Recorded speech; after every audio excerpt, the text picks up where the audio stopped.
Hey, Jonathan. Manny, how's it going? Fantastic. It's been a little while since you've been here. Sorry, I got to start this. Got to get it going. You brought a couple of friends. I did. Hello, friends. Hello. How's it going? Good to have you guys in the studio. It's great to have actually you guys in the studio. We're going to have a really good TNT show today. It's been great. I'm looking forward to it, right? You brought up some really good talking points. And then I want to introduce, to my left, I guess I got Alberto here. And what's the name of the business again? Sorry, Premier Physio. Yeah, Premier Physio and Sports Medicine. So yeah, it's a clinic there. We started, it's just under a year now. A couple of weeks actually be the year 1 year mark. So yeah, and then obviously got in touch with Jonathan through the clinic and had some really neat organic conversations that kind of snowballed to where we are today. Yeah, thanks for being here. Yeah, You're dealing with a lot of stuff. You're like physiotherapist, exercise psychologist, spinal manipulative therapist. Yeah. So exercise physiology, spinal manipulation. So like basically like adjustments, if you will. That's kind of the one rhetoric people can affiliate with a bit easier. But it's just a way to say it's one designation of something I can do in clinic. I know a bunch of 30-year-old tradespeople that need you. Yeah. Because they're being stupid about how they're doing their job. Well, they always like to wait to the very last minute when they can't do their job anymore before they Man decide to and tradesman equals stupid and let problems last as long as possible. Yeah, and I have that conversation so many times in clinic. It's very, very well rehearsed just because it happens all the time. I picture them with all their friends on the site just rehearsing it, trying to figure it out. Let me share the deets here. 905-417-9991. It's on Instagram at premier.physio. And then your email is reception@premierphysiotherapy.com. And the website, again, is premierphysiotherapy.com. And then Selena. Hi. Hi. Nice to be on the show. Thank you very much. Thank you for the opportunity. Making the time. You brought a spectator there. I always acknowledge the spectators. Course. I don't care who they are. They're always there on the side. You're lead nurse and CEO of Opulife. Yes, that is right. And your phone number to reach you is 647-400-1074. Email is Selena@opulife.ca. The website is www.opulife.ca. And then on Instagram is opulife.ca and also on Facebook and LinkedIn. You're also on Facebook and LinkedIn. No. Yeah. Both of them, right? Yeah. And then Jonathan's back. Hello. Here, I got your deets again, jonathancinelli.com, and then at Jonathan Cinelli on Instagram, and then you can reach him at jc@jonathancinelli.com, and then 416-717-4139. I should be getting better at this, man, reading, now that I'm in my 50s. It's a show. Doesn't matter. Okay, sorry. Selena, I didn't even get into, what is your specialty? So I'm a nurse by background, but Opulife is a home care company. So we provide services in people's homes wherever they call home. So if that is a hospital, because they've been there for long enough, or the residential home or retirement home or long-term care home, we help them with their activities of daily living. So that anything from keeping their home clean to medical needs like nursing, wound care, as well as foot care. How long have you been doing that now? Opulife is just over a year, but I've been in nursing for about 5 years, and I've been in home care for just under 10. Have we seen a huge uptick? In terms of home care, yes, there's definitely a need, especially with long-term care. With the aging population, because there's going to be a ton of influx of seniors that are coming, because everybody has to age, right? But also the delay in long-term care building. So there's not enough beds for the amount of people that are aging. What would you prefer? I mean, I just want to get going, John. Yeah. You want to throw because the thing is, like, I personally, I'm not going to dive into it because of my personal life, but we all, like you said, we're all going to go through this. If Exactly. you've got parents or uncles or whatever, like, and you eventually will become one, right? And would you prefer? I'm big on aging in place. I'd rather stay put where it's your last home or what have you, and make that home suitable for your needs when you get to that point. Exactly. Would you prefer that instead of being carted off to a long-term? Oh, of course. And a lot of our clients want to stay at home. So there was a stat that went out that said 96% of Ontarians want to stay at home as long as possible. So that is a huge stat because it shows that everybody wants to stay at home. Yeah. So like part of Opulife's mission is to provide people with the resources and support to remain at home as long as possible.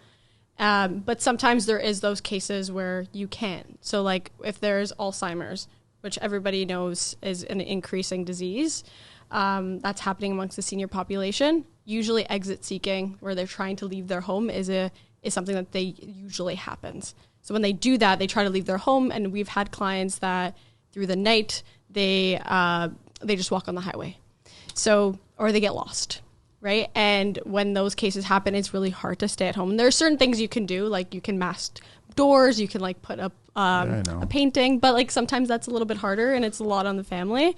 So we take it case by case, but those are the extreme cases. A lot of people want to stay home and they can stay at home. It's just knowing the option. And that's why we love talking like today about home care, because a lot of people we noticed don't know what home care is and that they didn't know it was an option. They thought just retirement home or long-term care home. No, I know it's an option. Sometimes it gets a little expensive and it gets a lot of taxing on the family, and then you start really finding out the true colors of a family, depending on how big the family is. And if you're talking about European families, it's usually big. But am I fair to say with both of you guys, in an ideal world, is this almost preventable? Yeah, I think... I don't want to No, it's a great question. So like one thing I always say in clinic is that as we age, right, that there's a demand of life that's required to perform our daily tasks. And that's relative to everyone, right? So, and the metaphor I always use in clinic is like, what's your university level algebra, right? And you just have to make sure you consistently have these prerequisites to achieve that, right? Oftentimes what ends up people doing over time is that they just don't. They just stop doing things. And so there's this disparity between what they're able to do, which obviously continuously goes down as we get older, and we say it's age. And I say you're not wrong, it's just the wrong unit of measurement. It's time, right? So this discrepancy becomes so large of like, hey, this is what we're trying to do, but over time, unless we're not making sure we're sustaining that ability, effectively we're just getting worse, right? And so typically with more time, that disparity will become large enough where we're not going to feel good, right? Or we lose the capability to do stairs. So then what do? Well, we shrink that gap. But how do we do it? Well, instead of increasing or regaining that ability, right? Oftentimes we say, well, let's not do stairs. So now you shrunk it, right? So we went from here, this is what we do day to day, let's bring it down here. So effectively we shrunk that gap. But then guess what? You're still really not handling the issue. So you're still going to get weaker and that'll go down. So what are you going to do now? Well, I can't do stairs. Now I'm only going to walk within 10 meters. And so effectively you continue that cycle where, you know, as Selena said, you might end up in a home care away from home. I'm sure that you guys are seeing it. Like, it's going to get really bad soon. In terms of the population? Yeah. Yeah. Yeah.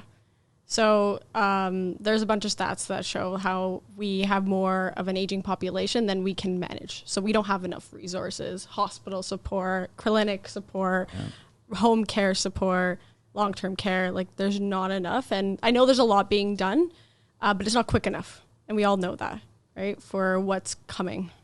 And a lot of it's taking, we call it caregiver burnout. So it's ending up, like you said, on the family, right? So when there's not resources, who's going to do it? Obviously, as a family member, you're going to try to step in. But then that takes on the sandwich generation where you have your kids and then you have your parents and then you have a career. So they if that's pass construction. it on to their own kids to help out, then which I don't think is fair. No. Well, you can all chip in, but at the end of the day, they're also not professionals that have that understanding. So I know some families are like, well, like home care you mentioned is expensive. Home care is relatively the same price as going into a retirement home. If you know, it can actually be cheaper if you know how to, if you have the resources to put into place that kind of prevents like not needing a stair lift, for example, so you can do stairs. But if, sorry, I lost my train of thought now. No, this is super, this is what, like, this gets me amplified because it's exactly that. You brought up the point where people don't want to leave their homes, right? Like aging populations of European background. No, I'm going to die in my home, right? And the stress, let's bring this up, the stress that adds to the families, right? Yeah. That's the whole. Well, I also want to touch upon, like, and we'll dive into a lot of this stuff. I want to touch upon, I kind of mentioned something about how you get the true colors of the family coming out at that point. And then everyone becomes selfish for whatever reason, right? It's just human nature to be that way. And your interests are personal at that point. It's not collective at that point. That's where I get frustrated about being in that situation. And as you get older, like myself, I start having many more conversations like this. So when I start seeing 30-something eating incorrectly and exercising incorrectly or lack of exercising or mental stimulation, like just...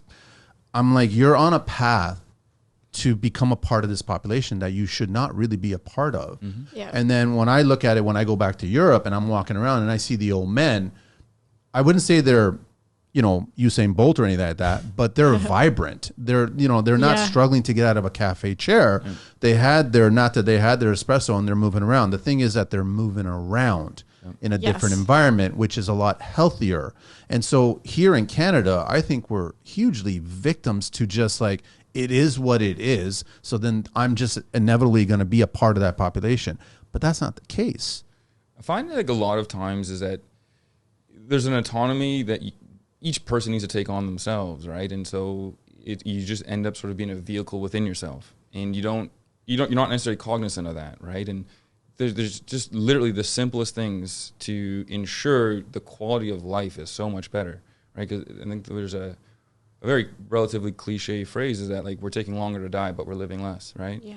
And so, and that's part of it, right? And there's so simple things, and it's the lowest hanging fruit, right? Sleep well, minimize alcohol consumption to a large degree, exercise, and then that in itself will add at least several years to your life, if not make it better. But even in the European culture, and they did a bunch of studies about it, about how the social and the community aspect, having such social support can be like such a determinant of their quality of health. So if you notice in the European culture, they do so many stairs. Like I went to Cinque Terre with Ben, and the stairs were more than we could even do, but these 60, 70-year-olds were doing it no problem. I was like, holy, I can't even do these. And I go to the gym every day. But they also have this community where they do that together, or they have this like healthy way of living. So they eat together. They're not eating because they have to. They're eating because they enjoy it. And their diet's a little bit better too, right? But a lot better. And that has to do with quality, which is a total different topic. The food here sucks. It's just like, I don't give a shit. Like, I mean, like GMO. Should be written in the word Canada. Yeah. Like, it's just stupid, right? And the cost of living is so much higher, right? Yeah. Like you need to. But here's the thing is like, I've had health people on the show and it's free to do push-ups. It's free to go for a walk. Exactly. When you are still vibrant. Even if you got a kink in your leg or whatever, it's still okay to go for a slight walk. And one thing that Selena said too is that like the social element too is like that other element short of the physical health that, you kind of mentioned in there is that I lived in England twice, in Europe twice. And largely to what Selena was saying is that, and for me, I think it's a large part to the landscape of it, right? Is that in Europe, you have all these small, very unique little towns. They're towns, right? So everything's very accessible. Everything is meant to be together and social. Whereas we come out here and it's just rows and grid patterns of homes. And to sort of have that, you have to go away and drive. And it's more a inconvenience to do that. Whereas in Europe, right, where the components of social health isn't paramount, right? But then we have that lacking here. Well, we remove it here. Yeah. Like it's purposely removed. Like we rather focus on looking at a device and be distracted. I mean, adults are guilty of this. Like kids are doing it. They're growing up. They're the first generation that's doing it primarily. Well, we also have such a stress on independence too. Like we want to be doing things by ourselves. And one of the questions that it was a speaking point was barriers to getting help is we want it, like we have this sense of dignity of doing it ourselves and not wanting that social support. Like in our industry, the biggest thing is I don't need it. I don't need it. I don't want it. I want to do it by myself. It doesn't matter. I'll be down on the ground and I don't want the help. Right. And that's just that sense of dignity to say, hey, I've been doing it on my own for so long. But that's also instilled in society to say you're only competent when you are doing it by yourself. Right. And it's a controversial thing, but it's something definitely that we've seen over time. And it's so unfortunate because it does decrease the quality of life, especially later in years, because you become so isolated. And we see that social isolation is definitely a cyclical, where it becomes you don't want anybody, then no one wants to be around you because if you do come, then you're pushing them away. And that makes you even more isolated, and it just keeps going. So is that because people are reaching out for help and then they're not getting it, whether they have their own family or friends that are saying, sure, I'll be there. I'll help you whenever you need it, whatever you need, all the crap. And then when it's time to ask for it, they don't deliver. So then you're like, I'm getting tired of asking people, and then they're not delivering. Because that's what's happening to me, and that's how your circle of friends just get smaller and smaller. Yeah. And then I'm like, well, screw you then. Basically, I become more independent. I think a lot of the times that, like, as much as we say that, people don't take it serious, and then I think the larger half of it thereafter is that they think they're a burden to sort of ask for that help, right? Like if I have an issue, like I don't want to trouble Selena with my issue, right? Like she's got her own things. And so I think that's probably the biggest determinant of sort of people not actually then reaching out for help. At least that's what we found with sort of the sort of mental health in clinic where we have like Teresa and Jonathan, right? So, the conversations we've had there, that's usually what people will say. And so it's either themselves, which is lovely to see, but oftentimes then it might be a family member that will kind of sort of kickstart that. Which is interesting because then people sit there and truthfully are suffering alone. Yeah. Right? Because we're not asking for help. Yeah. But how does one ask for help? What do you guys expect? Or what would you guys suggest when they want to ask for help? So when you're in people's homes, they're usually more open to having a conversation because they feel more comfortable. And the biggest thing for us is this a stranger coming in your home, so you have to build that sense of trust. But usually the people that really want help, they're the first ones to say, just tell you their whole experience, like nonchalantly. And I always ask them when they do tell me that, like especially with mental health, loneliness, or depression, especially if they're living at home and their family lives far, they're the first ones to say, like, I always ask them, are you open to help? Right? Because some people are like, nope, I don't want it. Like, it's not something I want. And it's a really shut down conversation where I try to open it up and sometimes it's kind of deviated. But when there's a lot of people that do actually want the help and giving them that opportunity to say, yeah, I do, I've noticed has been very helpful. So I always ask that question and it's always been successful to say, what can I do? Right? Because a lot of people feel hopeless too. They don't know what's out there. And that's why Opulife is a huge thing for us to start because a lot of people don't know their tools that they can use. It can be as simple as like doing some coloring to having a companion come in your home or just having like a clean space because they can't physically clean anymore, right? So there's two things that I want to bring up. Is I want to kind of go back to the family side of things because the family itself, whether it's the children or their children, they either become very selfish for their own interests or they become very helpful. But that's where I go back where the true colors come out, right? But we don't really appreciate what the family goes through in this situation, depending on how many children there are, right? So there is a lot of stress, a lot of mental anxiety, all kinds of stuff happening there, right? And I wanted to get some insight on how do you guys handle that? Because now you're coming in to help an individual, but you have to kind of get the lay of the land on the siblings, the kids. And I'll bring up a scenario without sharing too much personally, is that when we started bringing somebody in to help, they weren't culturally right. And when I say that, and I started explaining certain things, I said to my siblings, get a fucking Portuguese person. Yeah. That's going to be helpful. Yeah. Right? And that's exactly the next step that happened. And it became more relevant to the person. Right? And that's what I mean. It's like you can't just go in there and all of a sudden bring somebody in that's very good at home care and health care of this individual. They have to somehow connect with them where they were raised. So you got to almost go back in history and understand what this person was like as a European or whatever culture it is, and then connect with them that level instead of trying to show them new games or new opportunities or go outside and plant something and stuff like that. So one thing, within my line of work, and I've gone in to do sort of like home care for physio specifically, but even to a larger part, even outside of like medical health or whatnot, is that the ability to connect with people. It's paramount, absolutely paramount.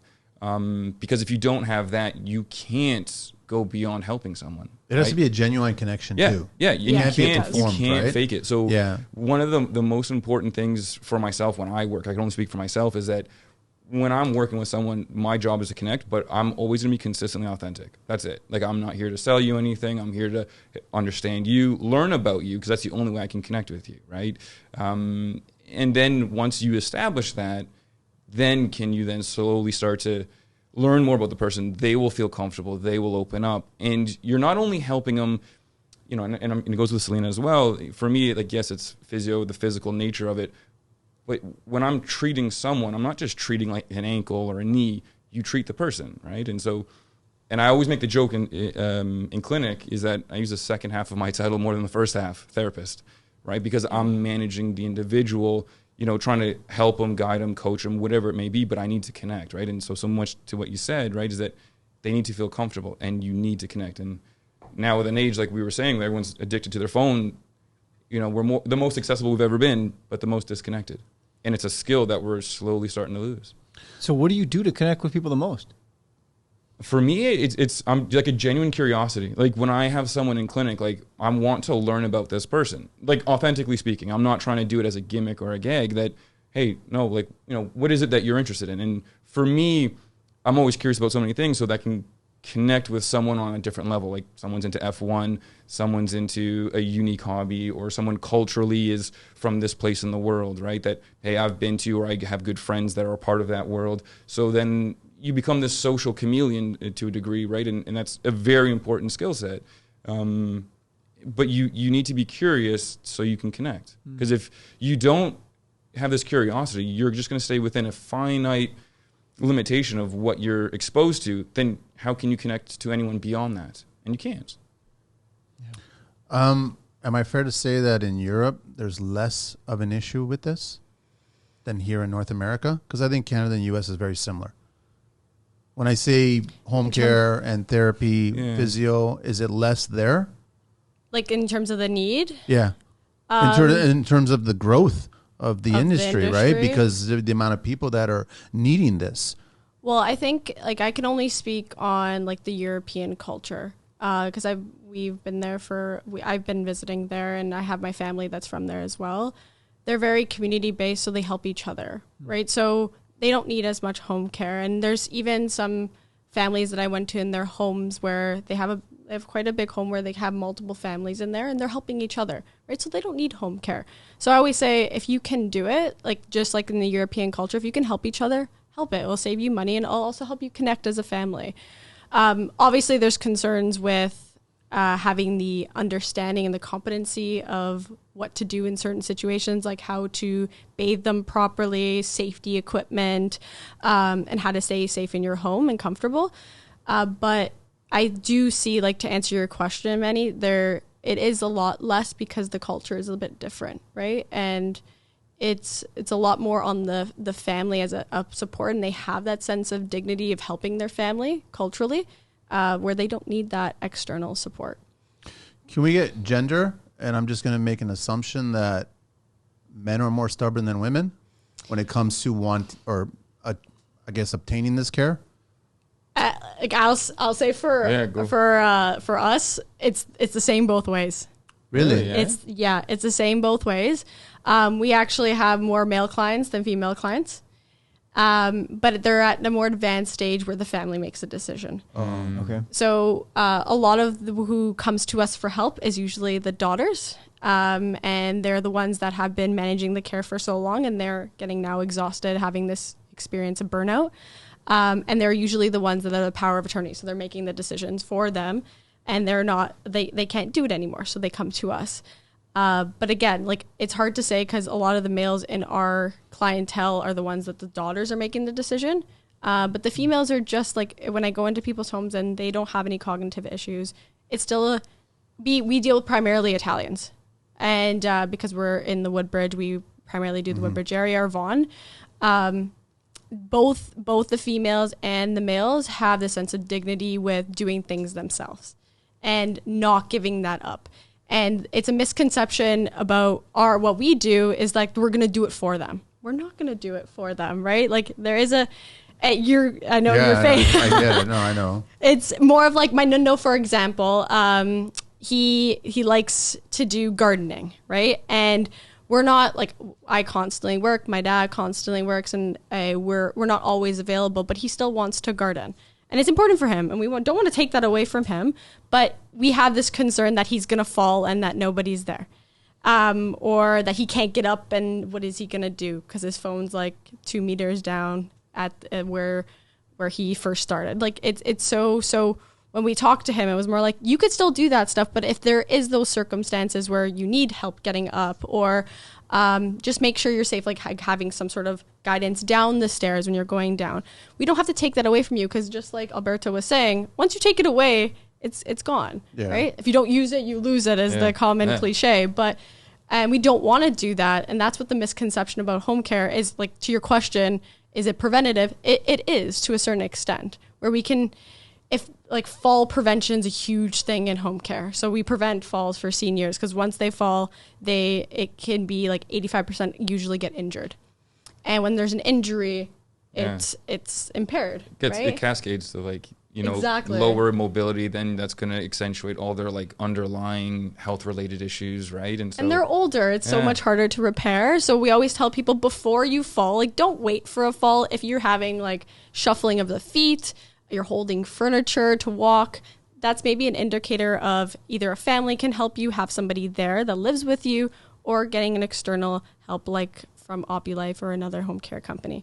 How can an older person, I guess, strength train to do little things around the house? And I'm not talking start pumping iron and certain people. Honestly, people don't need a gym to sort of regain or keep what is required for their everyday life, right? And it's, as I always tell people, is that we really sort of break everything down into these abstract exercises to then establish these prerequisites of what is required in your everyday life, right? So what are the specific nuances of what going up and down stairs are, right? Well, to be honest with you, not to get overly technical, but it's a single leg squat. Think about it. Yeah. Yep. Right? So if you can't do a partial leg, single leg squat, right? And now there's nuance to going down or up, right? A quad dominant movement mechanic versus a glute dominant, right?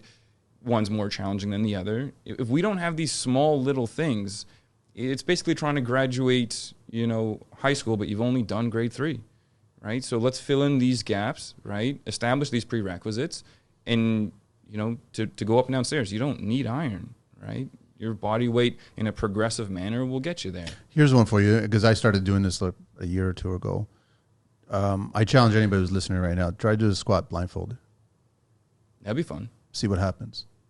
I have more of a fun one, because I see it all the time. People who can squat 405 pounds, and I'll ask them, hey, do a single leg body weight squat. Mm-hmm. And they can't. Mm-hmm. Cannot, right? And these are little things that you can do that will actually benefit you later on, because when you have a little slight adjustment where you lose balance or something like that, by doing that little training there, it will help you recover, preventing a fall. And there's so many detailed things that, and these are conversations, I have in clinic all the time, is that we just take for granted, right?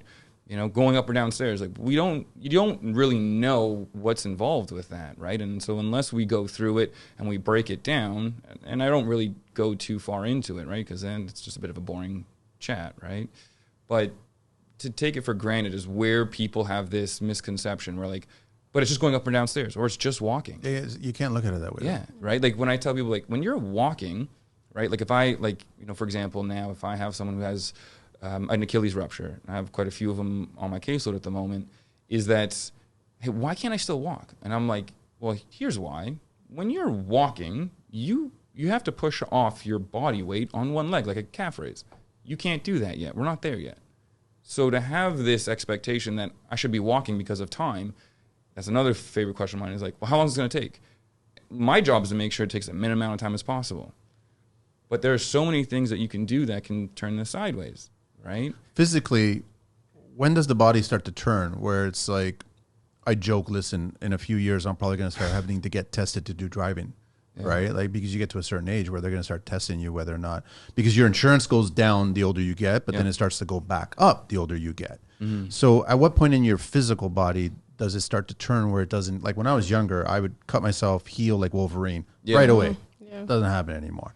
Like it takes a while for the healing, right? Yeah. There's never like a specific age, right? Because there's so many things that go into it. It's never just like a singular one thing or like a singular age, right?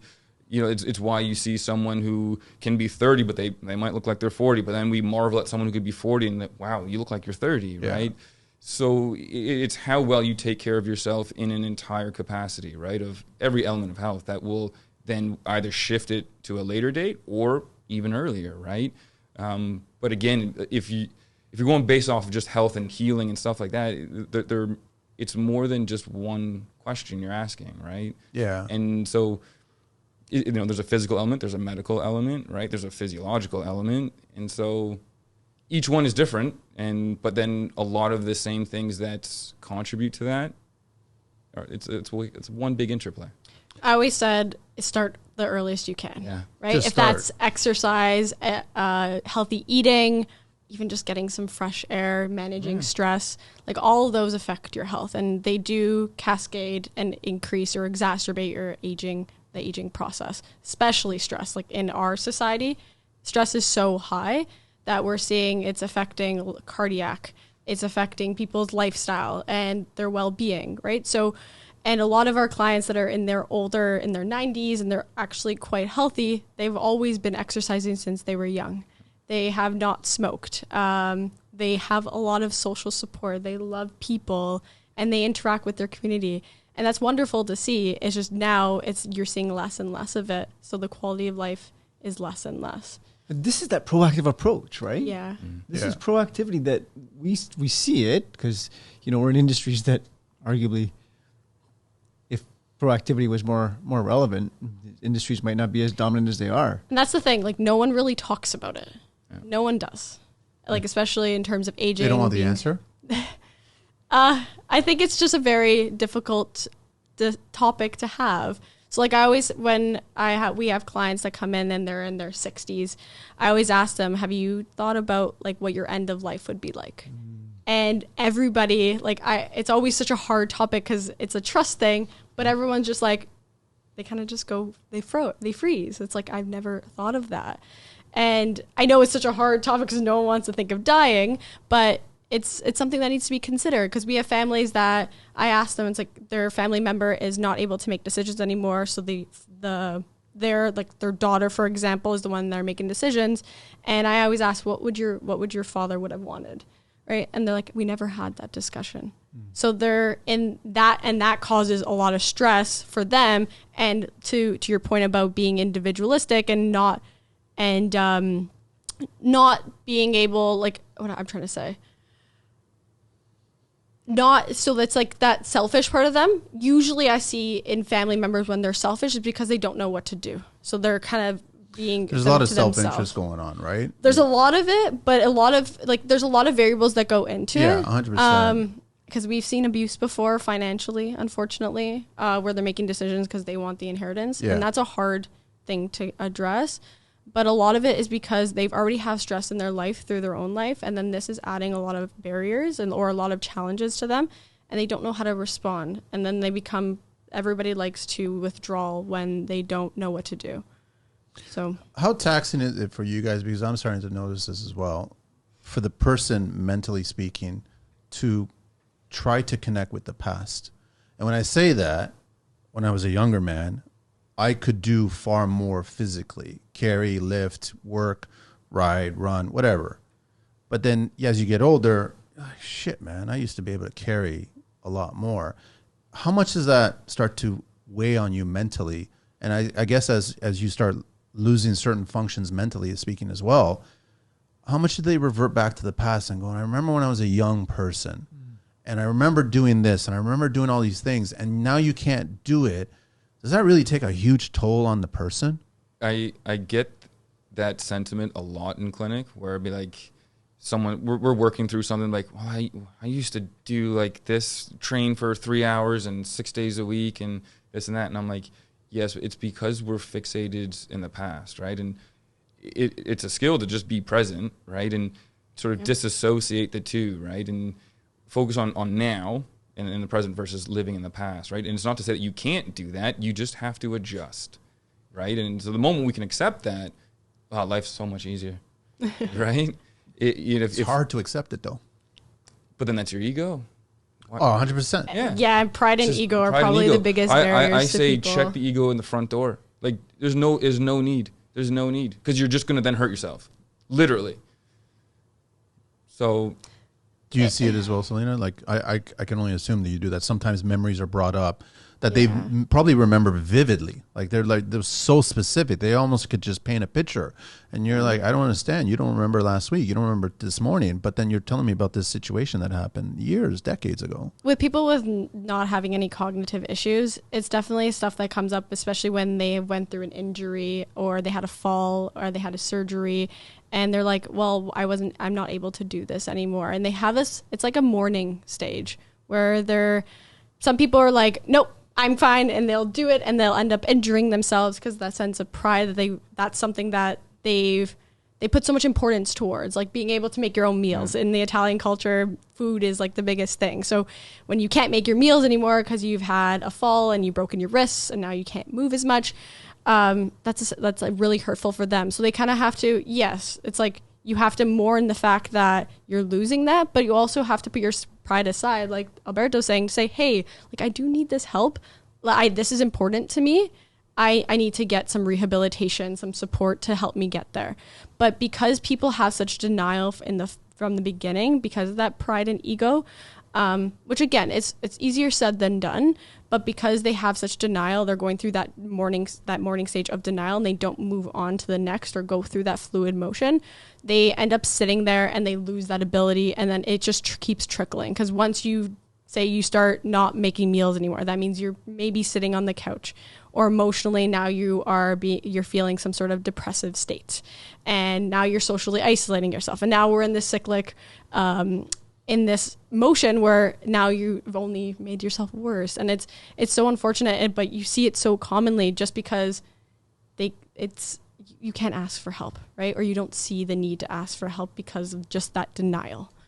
And I usually see it to kind of maybe speak a bit more specifically to your audience. So like I got a lot of laborers in construction, and especially with the men, is that they don't come in until it's like too late. Oh yeah, that's so common. Yeah, it's so common. Or when something happens, then it's like, yeah, it okay. has to be like literally like my life is so impacted, right? And sort of talking to what Selena was saying is that a lot of what in with pain science that we know is that pain is biopsychosocial. Yep.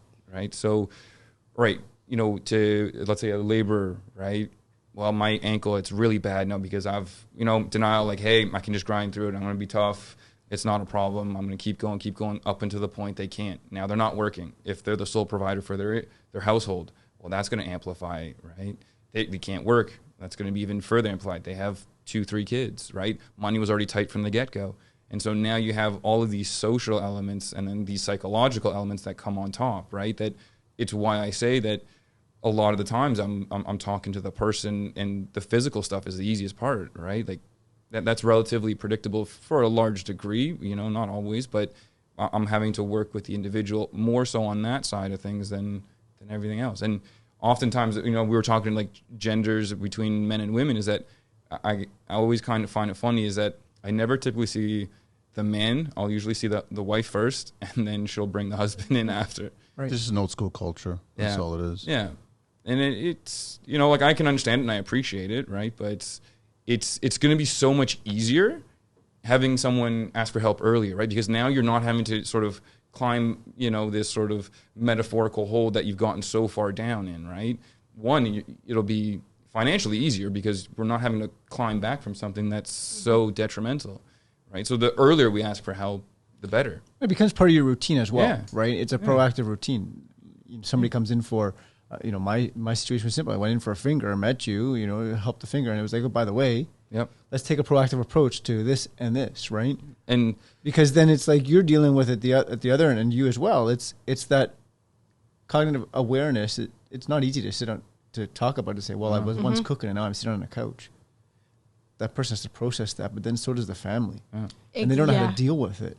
Yep. Well, my mom is now just couch, stuck or whatever it is, right? And I always say it's better to focus and fixate on like the steps and the plan of action, right? Because if you just sit there and dwell on like, well, I used to do this and I used to do that and I can't do any of it, and you go through all these psychological phases, but it's like, right, you can go down a very dark place with it psychologically, right? Bad rabbit hole. Yeah. And so, right, let's fixate on like, what are we going to do, right? What are these small incremental steps? So let's look for these small, consistent progressions, right? In whatever facet it is. I think, you just have it's hard. You have to be open. Yeah. And I think that's like the biggest source of advice to people is I think there's a lot of misconceptions with a lot of the services that are there to help you and just asking for help. But sometimes you just have to just throw yourself out there and say, like, I'm going to try it. If it doesn't work, like if physio doesn't work or home care doesn't work, at least you tried. And there's different things that you can do.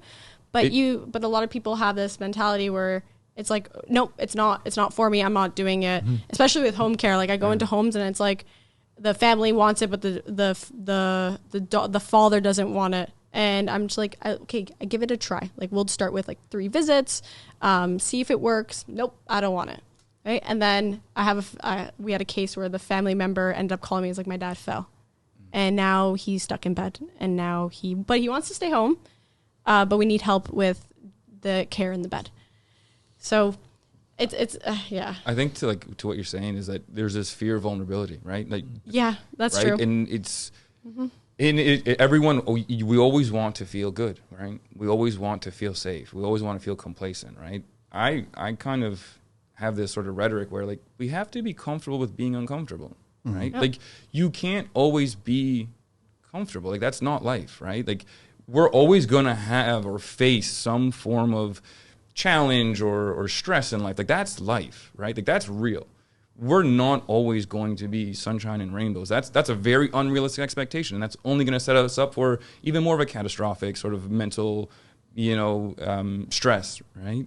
And we just need to be able to tolerate that and understand that. And something I always say too is that when you're flying on a plane, do you feel how fast you're going? No. What do you really feel when you're on a plane? You just feel the change of pace. That's it, right? So life is like that. You're going to have these changes of paces, right? And so the moment we can be vulnerable and open to that and sort of understand that, be comfortable with it, which is massively difficult, I understand, right? Like that is very, very difficult. But the moment we can do that, it really makes things so easy, right? So, kind of like what me and Jonathan was talking about, like what's our mindset, right? Let's approach that. Let's analyze our mindset. Because if we keep analyzing things with the same mindset, you're going to see the same thing, right? So, but at a certain age, you get to a certain point where it's like, listen, I've done everything I'm going to achieve, and I think I'm just going to ride this out for the rest of my days. Yeah, I Is love that it. Not the norm? Like that's what we see. So I think there's a deeper thing to what you're saying, and so it's a lot what I see in clinic, right? And it's yes, physically, but more philosophically speaking, is why do we argue so much for our limitations? Why? That's a good point. Right? Like, why can't it be the beginning of something? Yeah. Why? Like, right? Like that curiosity. Why? Ask why. Why not?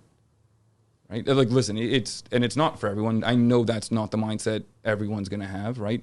But the more we can have a little bit, instill a little bit of that into anyone or everyone, it'll be much more lovely. What do you guys recommend for people to have? The go-to is the physical exercises. We already know, just be active and just move. Doesn't matter what age you are, just be active and move. But the mental exercises, what can a person do, I guess, in their 40s and 50s if there is this history in the family? Like when my situation was happening, certain siblings were already only discussing what was potentially going to happen to them as a result of this, because all of the older person's siblings all went through the exact same thing. So it was inevitable that person is going to go through it as well. Because you're saying genetically, right? Exactly, like the right? genetic So they're just on a component. path that, okay, well, they're not eating well and they're not exercising and they're just full of anxiety and mental, and they're just seeing the future. They're seeing their future possibility. But what can we do? Because we can do something. Can't we mentally prepare ourselves to possibly avoid it or push it off? And I think having those, like you mentioned, the healthy eating, exercise, like again, starting always early, but also just continuously stimulating yourself. So if that's through social interactions like we're having today, through friends, through going to the community center and doing some puzzles, coloring. Cheating on Scrabble? I cheat on Scrabble every single time. You ain't cheating, you ain't trying, right? I keep the track. That's how I cheat. So it doesn't matter. I always win, right? But even in cheating, it takes mental capacity, That's right? what I mean. Yeah. So like a lot I'll cheat into my old golden years, right? Yeah, and you know what? Like just having those. Like I always tell people, even like coloring within the lines, it takes some mental capacity, or doing a puzzle, or doing like what are they called when Sudoku? Oh yeah, right. Oh, okay, like yeah. You'll see them in retirement homes because it takes a lot of mental capacity, and again, if you don't use it, you lose it. Yeah. So not just throwing yourself in front of a screen and not actively thinking about it. Nobody and plays just doing bocce things ball anymore. I do in clinic all the time. No, actually, really? Yeah, like ask Jonathan. Like Really? yeah, honestly. At the Chancellor But community. can you do, because I'm just concerned that if you're at that mental state of older, you really want to give these balls to certain individuals? It really depends on the behavioral aspect of people. If they're obviously on the more aggressive end, you do have to be careful as to what you're giving them, especially even if it's like something as simple as cutlery. Okay. So, and I've been in those circumstances as a nurse where you give them a knife and there's some behavioral issues. I'm just trying to think of what things that we can do like that could be helpful, because I think it's also going to be helpful for the family. Yeah. It's just cognitive stimulation, like Selena said, right? There's a cognitive loading. Like, so I know we talk about the physical realm of like, exercise and whatnot, but there's a cognitive element to it as well, right? Like when we have concussion athletes, right? Now it's cognitive exercise, right? That's a bit, specific and I think a bit too much for an elderly population, right? But like Selena said, coloring, games, cards is great because there's a lot of memory going on with that, right? You have to remember what's played, and if depending how competitive someone gets, right, you'll end up playing their hand so you can try to win, right? But things like that, and it doesn't have to be glamorous. Like it doesn't, same thing with the physical stuff. You don't need a gym. You don't need stretching. And what I tell people too is if there's things that you love, do it, right? Because that's more of a likelihood that you're going to keep it consistent. You're not going to try to change something at 60 or 70 years old. People don't usually like change. And you're going through a lot of change in your life anyways, if that's the aging process or a family member dying, which unfortunately we all go through. But if there's something like the Italians love the Italian cards, like Scopa. If that's what you like, do it, right? It's better than nothing, but a lot of people think they have to do like these complex things. You don't. A lot of people already know what they have to do, and cognitively, it can be something as just playing cards or doing puzzles. I don't know what people usually like to do that they would continue doing. But I always say to like younger people, like around our age, is staying active and eating healthy. Like that's the perfect start because that's where it all originates from. And the earlier you start, the better. And one element to it too is like on a social element of health is that when I see it a lot in clinic with kids is that the kids that have social circles or extracurriculars that separates them from school, right? That is just even more beneficial for them, right? And so you create a new social circle, right, where you're able to have a bit more of an outreach, right? And they become friends for life. And it's just another paramount level where it just goes so undervalued that when it's just with school, they're very confined. And that their social network in school becomes everything to them. Whereas if they have another outlet, they become more independent. I want to ask you guys a question, and including you too, Jonathan, and we can keep this in the show or not. It's up to you guys how you guys want to address it. But your thoughts on if there's a lot of families asking about MAID? It's a good question. I'm just assuming these days that there are a lot more families asking about it. And for anybody who's not familiar, I guess listening outside of Canada, just assisted suicide, right? Yeah, medical assistance in dying. Yeah, so it just like, I have my thoughts on it, and I just don't like where the government's going with it. But I don't know if you guys want to discuss if there's been family members that have like, listen, my parent is getting to a certain point where I don't want to see this anymore. I just don't want to be around it anymore. Is there another option? And then all of a sudden this conversation about MAID comes up, right? Yeah. Is that coming up? I think for people that are at the end of life, it is a discussion. It's usually the last resource. People don't jump to it in the discussions when they come to me and talk about it. It's a very hard thing to bring up. So sometimes I'm not like in the home care sector. We're not at that stage to bring it up. But is it more discussed? Yes. Is it more socially acceptable? Yes. But is it something that people are jumping to? No. Sorry, what was your question? No, I just wanted to get your thoughts. Yeah. I don't know exactly what's going on in terms of the eligibility, especially around mental health. But from my experience in home care, it's been a beautiful thing. And I've been part of situations where people have decided to do that and they have went through the process, and it is a lengthy process. And they do a lot of screening about it, especially if there's like any suspect of financial abuse related to it, it's not going through. And a lot of people, a lot of families, and even the individual before they pass, they are in acceptance of one, of death, and two, they want that quality of life and that dignity that is surrounded by being with family and having that ability to make their own decision and control. So although it is a sad, like I'm just thinking of the last time I was part of a family member that was doing it, like a client that we had. The family was, obviously it was a sad moment, but they were very happy to know that their family member passed without having that sort of suffering. So it is like, I know it's not something that people like to discuss, but it's great to have it as an option, because at least you can have that discussion with the family. Do I think it needs to be highly regulated? Yes, because it can be abused, especially with the self, having, like, thinking of it from a self perspective or taking advantage of it. Yeah. So it has to be highly regulated. And I don't know what's happening now with how open it is, but it's definitely something that can be beautiful if it's not abused. Yeah, I've only had limited experience with it when I was in physio school. Obviously, we have to go through different rotations, and one of which being the ICU, a respiratory care unit. And there was a few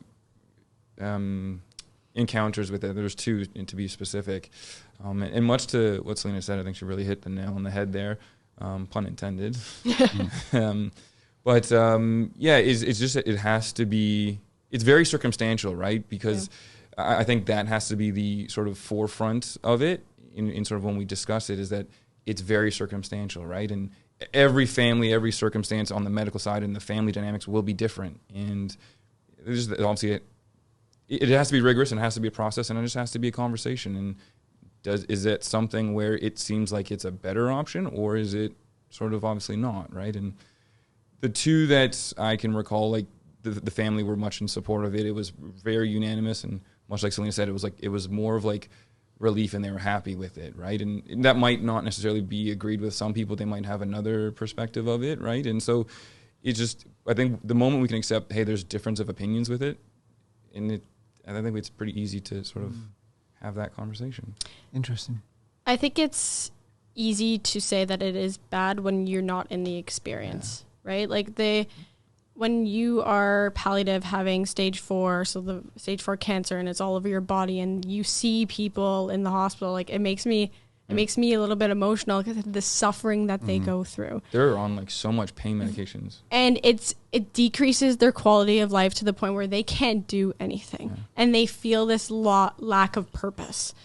And it's not anything that we can do. Like, even as a healthcare provider, it hurts me because I can't do anything. So I feel hopeless for them. And you want to help, but you can't, right? And they feel like the individual. And I've spoken to people that were thinking about it when I was a nurse at the bedside.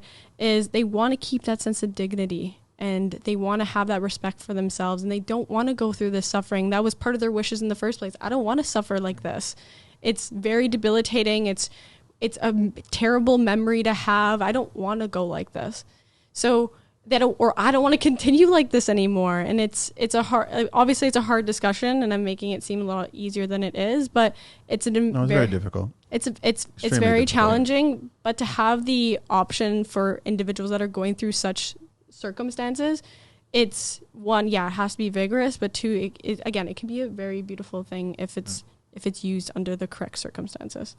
Do you have any thoughts, Jonathan? Yeah, thank you for sharing that, guys. And you struck a lot of nerves. Now, context is I haven't yet had this experience, and hopefully I don't have to, but who's to say that it doesn't happen? What shows up for me as you're talking is, I share this vulnerably, like it's almost like an outer body experience as you're talking. I'm saying, I was fast forwarding to my mind saying, holy smokes, if that's me at the end of life, what goes through my mind? And here's what showed up. It was like, if I'm whole and complete at that stage in life where I can look at it and say, to our children, I did everything I asked to do, and I've accomplished that, and I'm here for you. And if I can do so, I believe in the afterlife, and I believe in being of service. If I can leave on those terms and still be able to physiologically say to myself, give somebody else the organs that are still useful to somebody else before I get too far along. I think it's all that to say is that I think it's a very unique conversation. Mm-hmm. And if we have the proactive approach that we talked about earlier along the way in our 50s, 60s, 70s, at that stage in life, it's not as confronting It's almost it's not right nor wrong. It's simply it's a tug of war in a conversation to say what happens here, or why do I want to go on a certain way? I've seen it where people are suffering, and it sucks. It sucks. And I've also seen the opposite end where people go peacefully, and it's never easy.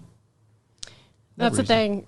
Those conversations are never easy, right? If it's made or not. But I think you should have those conversations. I think if your parents, let's say your parents are in your 50s. Yeah. I think if you're listening, I think you have these conversations now. Whether you have the conversation. Exactly. I don't think you should have the conversation over a family get-together. I think it should be a one-on-one with the individual. Probably do it separately if you've got both your parents still around. I think you as an individual, whether in your late 20s, early 30s, and you got a parent that's in their 50s, mid-50s, late 50s, bring it up. Discuss it, because we never did. Yeah. It's a very vulnerable conversation, so you have to have people around you that you trust and that are willing to support you. But you'll get very honest response. And real fast, right? Yeah. And I've seen it where like you don't get a chance to have that conversation, and now you're dealt with a scenario, and now you don't know. You don't know. Especially when you're under the stress too. It's a total different circumstance. Like where you have to make these decisions, especially very quickly in the hospitals, and because you're like nobody functions well under stress. No, your brain's not functioning, right? No, and you're taking opinions from everywhere, right? Yep. Exactly. So when you have those discussions early, you're able to sit on it and also have that acceptance around it. But again, like it has to be with people that are supporting you and trusting you, but also the people that are going to make the decisions for you. Like, do not leave out the person that you're saying in your will to make the decision, and now they don't even they're not part of that discussion, right? You have to include them in the discussion, and then you also have to get like lawyers involved and everything. But just start having it now. And even with my family now at like my age, I always said to my family, I want to leave peacefully, whatever that means. And obviously there's details around it, not to share too much information, but even at my age, it's a conversation that's worth having, because you never know what's going to happen in life. And right? To your point is that like, well, if it happens to someone, let's say if it's to a father and the kid is having to do it, well, unless you had that conversation, do you know how they want to go?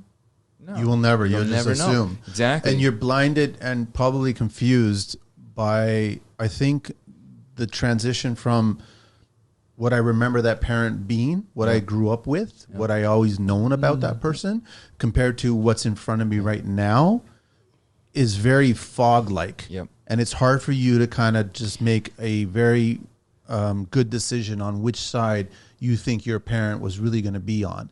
And that's where I start going back at the beginning of the show, where I start talking about siblings start becoming selfish, and they start thinking what's in their best interest. Because they project themselves. Exactly. Because their first thought is, this is definitely what they want. The second thought is, what's going to happen to me when I'm at that age? Mm-hmm.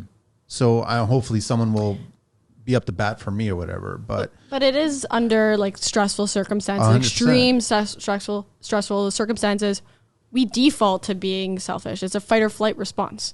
Right. So when you have these conversations, and like the whole lawyer thing is getting it written down, because also when you're under stress, you don't have, your memory is impaired.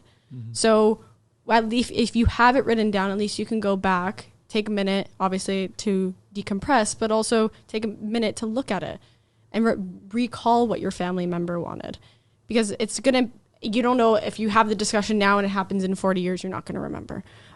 Maybe that conversation has also changed. So it is also a consistent conversation. It'll make it easier to have a second conversation with the same parent. Yeah. Probably in 5 years, maybe 10 years, to the point where it's like, just shut up. Like, I mean, we already talked about this. I'm perfectly fine right now. Can you stop bringing this up? I just want to make sure that the answers are still the same. That's all I'm trying to make, right? It's a consistent conversation, and it's something that needs to be destigmatized. Yeah. Because it's part of life, and it's inevitable, unfortunately. Part of family. Yeah. Right? Yes. And I think that people take the family part out of the life part. It's like I always say to families, sorry. No, go. I always say to part of families, try to make something that's something very difficult a little bit easier. Right? And having those conversations early, consistently, not thinking it's a bad thing, but something that can be a beautiful thing in terms of lack of stress or doing exactly what they wanted. It should be an easier conversation in that sense. I've seen things go pretty sideways where, it'd be a parent, and let's say there's 3 siblings. and the word you said that I don't even think you realize like how imperative it is that consistency, right? Wherein is the conversation with the parent and each sibling the same, right? All that, yeah. And so I've seen it where it's not the same, and then now it just creates this big ordeal within a family, right? And it's like, well, no, they told me this, it's this. And it gets very messy really quickly, and it gets really ugly, and then you get an argumentative, combative, and now the person that you're ultimately trying to care for has fallen off, and now you're all trying to fight to be right. And all the energy is going towards making that decision instead of caring. Yeah. And again, our very challenging circumstance, even more challenging. But yeah, it's just as long as you have it up front, and like, I know to some degree, you know, with my dad, like, I've had conversations where, it's not to go into too much detail, but like I have a vague idea, right? I don't know about you, Alberto, but when I had the conversation with my dad, it's challenging, even though I'm a healthcare provider and I have these conversations constantly. Nope, I don't want to talk about it. Right. Death. It's like this whole. Again, it's also my dad's very. I know, but bring up the question and just see how the body language is. And then you get a sense of it, and then bring it up again. Doesn't matter. It's old school European stubbornness. Just bring it up again. That's it. Just let it marinate. Drop it. And in my situation, I never got that chance with my dad because he passed young in his 50s. And then I never got a chance with my mom because she was so far gone as a result of it, right? So it's like, I think if you had that conversation beforehand, it would have been a lot better now. And that's the thing, like you bring it up even if it's like a no first, right? And it's very, you're feeling that resistance. Just keep bringing it up and it becomes more of a norm of the conversation. So it starts really challenging. Yeah, you're going to say something because it's going to sit there and it's going to ferment over time. And you know, I love what you mentioned before was consistency and the evolution, because you want to check in and have touch points along the way. Is your philosophy still the same way it once was, or has it evolved? Right? You're going to say, you get a hard no or hard. I don't want to talk about it today. Yeah. Let's bring it up back Try up tomorrow. Again. Let's check in. Try it next week. Yeah. Till eventually it's going to be like, and they'll be more open, right? Like, you know, like as we get older, we're all going to have some form of medical thing, right? So like the first, let's just say for fun, the most common one typically is like hypertension, right? So like, okay, that's the first one. Now they're going to be a bit more open. Okay, right? When you ask, it might not be a hard no now, right? And so they can kind of see, right, okay, this is kind of coming to the last, the back half, if you will, and they'll be much more receptive to sort of have that dialogue versus like, no, don't worry about it, right?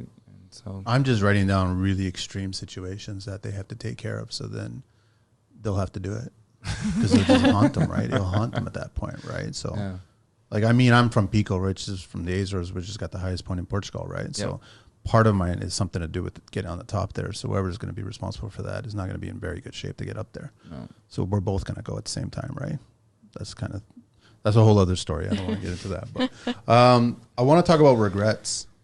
Have regrets for people in general changed over the times? Or because you see a lot of people talking when they're speaking to elderly people that are in their last days or whatever, and you ask them about certain regrets, and a lot of the same answers are coming up. Is that still the case? You mean, sorry, repeat what that. They regret in life, what they maybe didn't achieve, or what they would tell someone that's younger, like, don't sweat the small stuff, like, don't worry about this shit, just be kind, just be nice to people, try to be happy as often as you possibly can, try to smile. People don't smile these days. No. Like, all these little really simple things. I'm just assuming when you get to that certain stage in life, simplicity and peace and just happiness and a sense of content is like paramount to them. It's huge. So I just don't know if regrets have changed. I think one thing we have to realize is we have to choose our regrets, right? Like, because every action or inaction that's a choice. That's still an action, right? From what I've seen, and it's very vague or broad, but is that like they were always wanting to do what they wanted to do for themselves, but never did. So they kind of effectively lived a life. But then they'll project it onto the kids. Yeah. I'm not a parent, so I see it. Yeah, exactly. So like they didn't live the life they wanted to, so they'll induce it on like a kid or whatever, or they're just very much have this underlying resentment, right? So it'll come out in conversation that they might be a bit more spicy is the word I like to use a lot, right? So, but I would say from what I've seen is more so that. I'm trying to think. I think it depends on the demographic when I'm speaking to. So with seniors, like a lot in terms of home care is when we provide services, they have this sense of relief, right? And they get that support and comfort. And like every single client that comes on board, they always say, I wish I did this sooner. And I know you're rolling your eyes, but it's a sense of comfort. And because especially in your home, if there's mobility issues or if there is, like say they haven't done whatever they have because of depressive states, they feel this sense of relief afterwards, and they have this peace of mind, especially for the families too. Like the same comment comes for both. But in terms of regrets, like Alberto, like what you said, I don't like framing it as a regret because it's a lived experience, and for them, and I always frame it that way too when we have these conversations, especially with our older adults. It's never really framed as a regret because they always accept, like there's a part of acceptance to it. But is there something that they wish they did differently? Yes. And a lot of the time it's just the general advice that they usually give is just take that leap in terms of risks. So if that is something as simple as asking that girl out or doing your business. And I always got, like when we started Opulife, I had such fear about it because you never really know as an entrepreneur where it's going to go. Mm-hmm. And I remember all these, again, I love surrounded by seniors, and they always said, the worst you can do is fail, and you live in it. Yeah. Right. And a lot of them have actually said to me, I wish I did it too. I always had this dream of like owning a construction company. But because of obviously circumstances, I never took that risk, and I wish I did sooner because it would have taught me different things. The way I looked at it too, even with like opening the clinic that I did, was the way I framed it to myself was I could live with the regret of opening it and failing, going bankrupt. I can live with that. I couldn't live with the regret of not trying. Yeah. That was it. But that's where action occurs, right? Yeah. When you're too, you get to the point of I'm not comfortable being here. Yeah. So what's on the flip side? Do it anyways. Yeah. And and what ends up stopping a lot of times is like literally fear. Like you're just so timid by like the failure. I'm like, but like you can't be afraid to fail. Like that's where you learn. Like, you legitimately learn through failing. So I have a question. Thank you for that. But I have a question when you were talking about regrets or reframing that. Does the opposite occur too, where folks shut down and don't talk about things? Well, that's where the social isolation. Yeah, or is there a breaking point where at some point every human being simply opens up and tells you what's sort of right inside their ribcage? What have you experienced? I think so. Through my experience, I've seen both sides where they feel there's not that communication aspect, and it's being expressed through different things. Like sometimes they want to stay in bed and they don't want to talk, or if that's like through a migraine, like every time they shut down, they get this migraine because of the stress that's involved. Got it. But is there a breaking point? There usually is, and that's when they create such a relationship with either myself or with their caregiver, where they start having that sense of comfort and trust, and then they start expressing it. And usually we see that if they've been isolated for so long, which is usually the case when they come on service with us, they end up after like a month, once they start to get comfortable, because we see after a month with the caregiver, they get a little more comfortable. That's when you start hearing about the challenges that they're experiencing or their lived experience and how that's affected them. And they usually have a good understanding as to what that is. It's just that I guess because of the way that as a caregiver, what understanding we have, there's a little more openness to it. And it's a beautiful thing because then we can implement resources and start the discussion and the conversation. I got it. But it's not always the case where that happens, unfortunately. And it's just dependent on the person. Thank you. I love that. And you know, the word that keeps showing up for me is trust. And I've heard you talk about it over time. Mm. You know, you've said something to me is trust is the currency. Yeah. And that's exactly what you're sharing and what you're sharing. And that's where sort of the magic occurs. And that's when life shows up. So like one of the things I always say is the currency is trust. And it's so applicable in any industry or in any standard. And there's ways we can garner that, right? And so connecting, getting people to open up, like you're building trust. If you look on, whether any business, you're going to look up Google reviews. Why? Yeah. because you're trying to see if can I trust this company to help me with whatever I need based off of the feedback from other people, right? Same thing if you're talking about a referral, right, of any kind. Hey, my neighbor had this guy do my backyard. It was pretty good. Okay, I can trust my neighbor's opinion. I think he's a solid individual. I'm going to use this person, right? And so the currency is trust. Money is a confirmation, but ultimately it's trust, right? In our line of work, it's the same, right? Can I trust Selena to help my family member, right? Are they going to be there and help them for the needs that they require, right? And if that answer is yes, I'm not like in that scenario, my money's gone. It's not valuable, right? Because I need that service. Gone. There's no value. So currency typically has value, right? And so can we gain that trust? And if you're able to do that, you'll be all right. How conscious are people these days about at some point in your life, there's going to be a last for everything? The last time that you went on vacation, the last time that you swung a hammer, the last time that had sex, whatever. There's a bunch of lasts, and the older you get, more things are taken away instead of given to you. So there's going to be more lasts showing up on the doorstep. Are people really conscious of these lasts in life? I don't think so. Because they're not aware of it. Because what reframe it, right? Is that like, so let's say someone's 50, the average expectancy of life is what, 70s, low 80s? Late 70s, early 80s, men or women, depending on, right? So think of it like this. How many more Christmases do you have, right? Exactly. And so when you look at that number, because you'll think, well, I got years, I got time. No, you don't. You got, what, 10 more Christmases, 20 more Christmases if you're lucky? 20 Christmases, like that's a small amount. If you really think of it, it seems like it's forever, but 20 Christmases or even less for some. And so once you think like that, it's like, whoa, I really don't have that much time. And you're not cognizant, so you kind of step into looking at it that. Otherwise, we'll look at infinite time. And we think we have it until we don't. But these 30s and 40-year-olds, they think they're supermen and women, just like, I got plenty of time. Well, they don't think about... Healthcare is so advanced now that we think we're invincible. So we're all going to magically live till we're 80 when that's not reality. Well, it's the quality of life that you're going to live, right? Well, that's where I was saying you'll die later, but you won't live as long. Yeah. And so, but like, you can't, to that individual's perspective is that they don't need to, or they haven't had the need to, right? Because they're going to rely on a failsafe. Hey, quality of life is so good.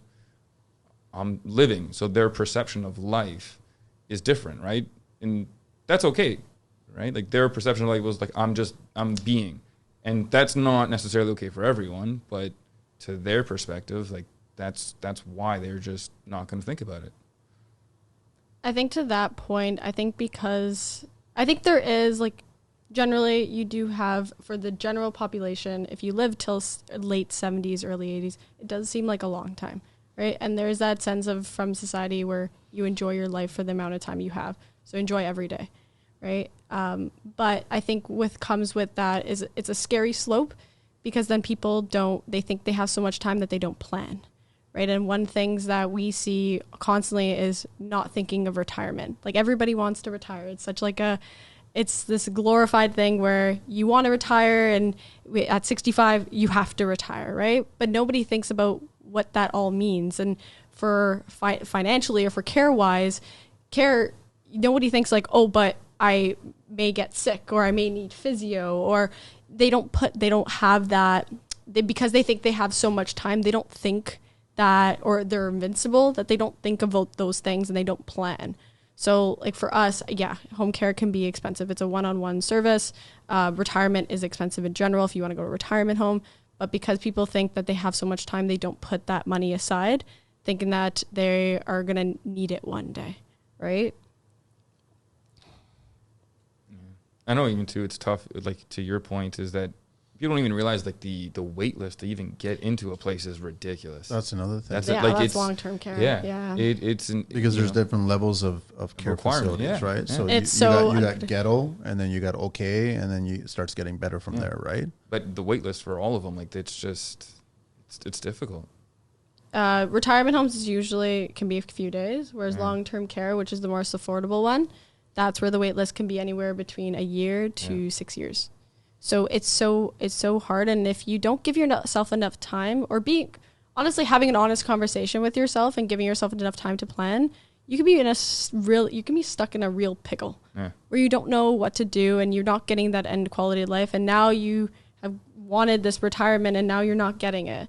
Right. And again, going back to your question, Manny, if you keep thinking that you have so much time, like I'm not thinking about it, and keeping that denial that it's not going to come, then you're going to be stuck. And it's very challenging. And I feel for families when they say, unfortunately, my family needs this, but I can't afford it. And I'm in the long-term care home wait list, but they're like, they have years to go. So it's like, what do you do? Right. And the government can't give much. So it can be very sticky. And then the stress of that goes on to the family, like we were saying before. And then that can cascade into, some of the stuff that we were saying before. Why did you guys choose this career? I mean, I've had people on the show before that left these careers, right? They got into construction from that kind of type of career. I mean, it's not the happy-go-lucky career. You know what I'm saying? I'm sure it's not comedy night every day, right? And you go through a lot of stress. Yeah. A lot of stress, and you're taking on a lot of people's emotion. Like what Alberto said, it's a lot of therapy. Like I don't have the therapy in my title, but it is a lot of person to person, and you take on a lot of their emotions in very tough circumstances. So is there nights where I cry for people? Yeah, and it can be stressful, and you have to really think of yourself and make it an intention to take care of yourself. But for me, you don't go into this career for the money. If you are, you're going to be highly disappointed. Is there a lot of money in this career? No. There was a lot of money. You do not. We don't drive a Ferrari. Yeah, that's what I thought. So if you're thinking that you're going to be a nurse or a physiotherapist and you're going to have a Ferrari and have a mansion, you're in the wrong field. Because you're dealing with people's lives and you're dealing with them in a very vulnerable state. So you have to have a real passion to want to help people. And that's why I went into it. Like my mom's a nurse and she was my model when I was growing up. And I always said I wanted to help people. And I thought the doctor was like the biggest thing to help people. But the nurse has a full holistic perspective, including the socioeconomic perspective of health. And helping people has been my drive even during COVID, when it was like the most extreme stress I've ever experienced in my life and my career. And that passion to help people in their most vulnerable part of their life has been the driving force for me. Although sometimes it's not, if you're going for the money, it's not it, because you don't. But if you do have that passion to keep going for people and for your community to make a difference, this is the career for you. For myself, I'll answer your question, but a slight tangent is that I always say you have to love the things that the dirty, grimy things of the gig, right? Mm-hmm. Like the things that aren't glorious and sort of enamored, right? All the parts that you would hate, you have to love them. Otherwise, I know for a physio, like it's a short lifespan. I think it's like something like 8 years on average. People typically will move on. Oh wow! Sometimes it could be more. I don't know if that's still the same number or not. But yeah, you really have to love the challenging parts of it. Otherwise, you're not going to be in it. And I see a lot of times, oftentimes people say physio, it's quite popular just because they like working out or being active or have some experience with it, and so they're enamored by it. I'm like, oh, I want to do that. And then it's like, well, they get into it, and I've seen people where like they're in it, but they're really not in it. And at the end of the day, the people are suffering, not in it.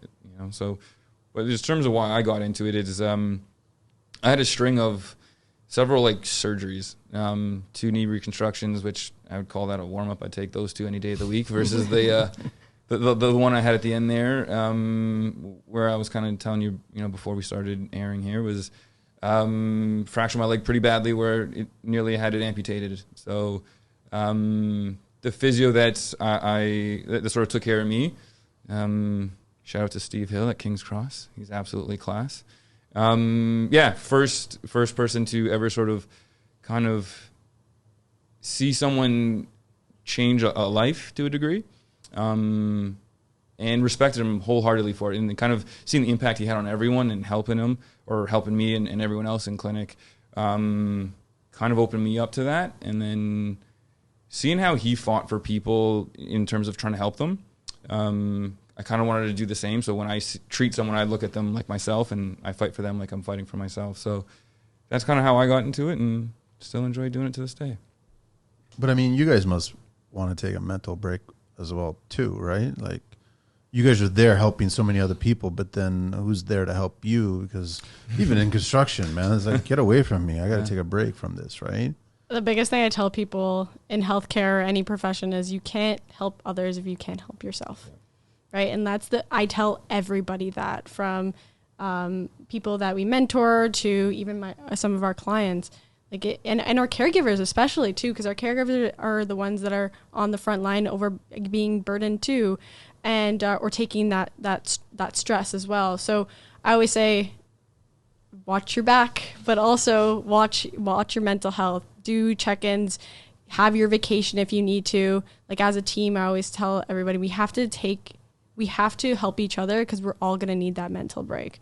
And for me, that's like traveling or just getting out of the mind space. And sometimes it's just going to the gym and hamming out some iron. So, but you do have to check in with yourself, and mental health amongst healthcare providers is huge, and it's not talked about as enough, because obviously the clients or our patients are very important to us, but we need to be de-stressed and take care of ourselves in order to help others. Yeah, I'd probably say it's burnout in our field. Oh, yeah. In the medical field is pretty high. And oftentimes we don't even notice it. Like, we just kind of go through like the day to day, and we just keep going. Okay, tomorrow's another day. Okay, I gotta help these set of people. I got this person tomorrow, or if someone's in a hospital setting, like, we're gonna have to go through this shift, and I got Mike, John, Smith, Sally, in my roster of care. And so you're so fixated on the people you're helping for, you neglect yourself. And it's so common in the medical professional. It's so easy to do. And it's so easy, yeah. Because if you're in it to help others, you always put others before yourself. Yeah. But there's always a person that's needing your help. Exactly. Like, that line doesn't end. Yeah. Exactly. Yeah. So it's so easy to get in routine. Okay, wake up, go to the clinic, go to somebody's home, keep going, answer all phone calls. Like, I answer phone calls at any point in the day, even overnights, because I have staff overnight. And there was a time where I wasn't sleeping for 72 hours. And obviously you see the deterioration very quickly, but it's so easy to get in routine and put yourself, because you have a lot of empathy. Like, I have a lot of empathy for people, and when they call me at 12 o'clock and they need a visit the next day, if I can't get a caregiver to go, I will go, because I know they need the help. But it's so easy to get into that, and you have to intentionally check in and be like, is this something that I have to do? Is there somebody that can help? Can I delegate it? Or do I need to sleep? Each other's back, right? Like, and that's why everyone's aware of it. Yeah. And that's why having such a supportive team as well. Like, shout out to my team, because they always have my back. But it's so important to have that, because sometimes you don't even see it yourself too. You're on this roller coaster, and it's hard to get off. If someone, I'm guilty of the same. Yeah. If someone wants to get in, what would you guys suggest? Like, what kind of person should get into this industry? You got to be authentic, like I said from the get-go. You got to be authentic, and you genuinely need to connect with people and want to. Because if someone can read it right away, if you're not being authentic and trying to connect to them, to care for them, they're done. They're gonna exit, and they won't open up to you, right? Like, that's how you can care for them. You need them to open up, right? And so if you're not, you think you can half-fast it, by all means, go for it. But I've seen clinicians who, they're just not simply there and caring enough that it's reflective. Mm-hmm. So yeah, you won't be successful if you don't have that compassion and empathy. So if you're doing it because you want to make a difference in people's lives in your community, it's definitely the job for you, because you have that impact. And if you're at the bedside or directly with patients, you see it. Right? You see their progress, and it's so rewarding. I was just going to say, it's so rewarding. It's like the greatest high. Like, when someone comes to you and says thank you, and like you're a part of that, like it's just one of the greatest feelings. And even like when families come to us, they're like, thank you so much for the services, exactly what we needed. It's so rewarding to us, and that's why we do it. So if you want that and you want to contribute in that way, definitely for you, and you can, it's not, I'm not saying it's not a challenging, but it can be easy to get into if you have that. But if you don't have that drive for that, I would say consider something else.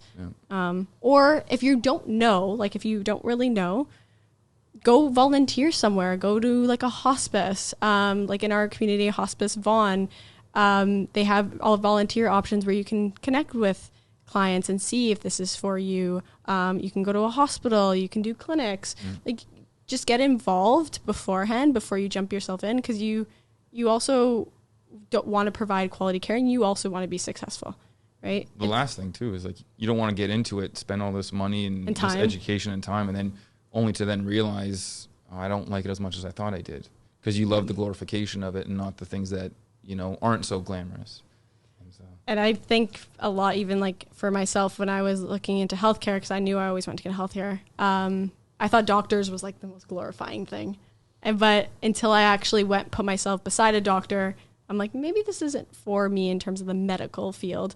But I loved helping people, and that's how I knew I liked helping people. So if that's nursing, physio, or anything, put your foot in the door, see if you like it, get your feet wet, get your hands a little bit dirty and see. And then if you do like it, continue it. Like if that's your passion, you feel like deep down inside that's what you want to do, try it.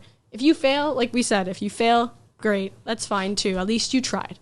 But you don't really know until you try. And I have so many kids that come to like volunteer in clinic, or, you know, asking to see, hey, they need volunteer hours for physio school, right? And it's one of the things I always say is like, listen, you've really got to really love the parts, like I said, not to be redundant here, that aren't glamorous. But one thing I always say beyond that is like, not only that, like it's very competitive and difficult to get into physio school now, is that also realize there's so many different ways you can help. It's not just simply nurse. Like there are always the ones that come to the top of the sort of the forefront, if you will. Doctor, physio, chiro, nurse, you know, occupational therapy. Like there's even more areas that you can actually help people. And you can then explore those, right? And it's not so confined to just the sort of most common jobs within the medical health field, that you can still help people. Like there's so many avenues. I would say always explore that. Don't ever confine yourself to one. I got one more question for the guys. Just, but Jonathan, do you have anything else? Thank you. This is beautiful. No, this has been great. This is a great conversation, you know. And there was a few points there that really made me smile through all that. And the first thing was one of the questions Manny volleyed over, right? And it comes back to something you've said quite transparently, is the old adage of, you know, put your oxygen mask on first before you help somebody else. Yeah. Manny's said that quite frequently, and that's it. It's like you need to be whole and complete, and there's checks and balances along the way, because you're not going to be able to be of service to somebody else if you're not okay yourself. Like it's like, you know, saying I'm going to go see a doctor who doesn't see a doctor, right? You know, I'm going to go talk to a coach who doesn't have his own coach or her own coach. It doesn't work that way. We all need checks along the way, right? And the last thing that sort of showed up as you guys talked about that is the reasons of why you got into where you got into. And if I can illuminate something that really resonated with me, Alberto, about clinic for you, is I got, when you talk about why you got into what you got into, and that need and that desire to truly help people and to share this with the audience out there, there's a constant affirmation in clinic that really brings you back to that space. Alberto's got a wall of winners. And as somebody's helped, their name goes on the wall. And that's touching for me even to walk through that space, because that's exactly why he got into it. I got into it to help Angelina and Ben and Jonathan. And there it is again, folks. Like, there it is. Like, this is why I do what I do. It's not because of whatever other tangible. How come you didn't put me on that list? You got to earn it, man. You got to earn it. Those things just don't get up there. I'm 18, you know what I mean? Like, I'm not on that list. No, I'm just. So that's what shows up for me, is like, there's that constant, hey, I know where I'm at. And by the way, here it is again on why I'm doing what I'm doing. And one of the reasons why I have that there is it's to pay it forward, right? Is that when someone comes in, they typically relatively hopeless to a degree. They'll sort of catastrophize what's going on. Hey, like my foot hurts, I can't walk again. Like, no, you can, right? Here's how. And there's a wall of people here that have varying stories, and I always ask if someone is in clinic and they're nearing, a graduation where they do sign the wall. It's like, hey, do you mind if I share your story a little bit? And you pay it forward and then they'll do it the same for the next person. And it's just to provide that perspective of like, hey, like we're all here fighting our own fight. And there's actually a mural I want to actually put up in the clinic is kind of funny too, just being in Vaughan and having Italian stallion of Rocky Balboa shadow boxing, but is that it's a boxer facing a mirror with the reflection. And the only thing you see is the reflection.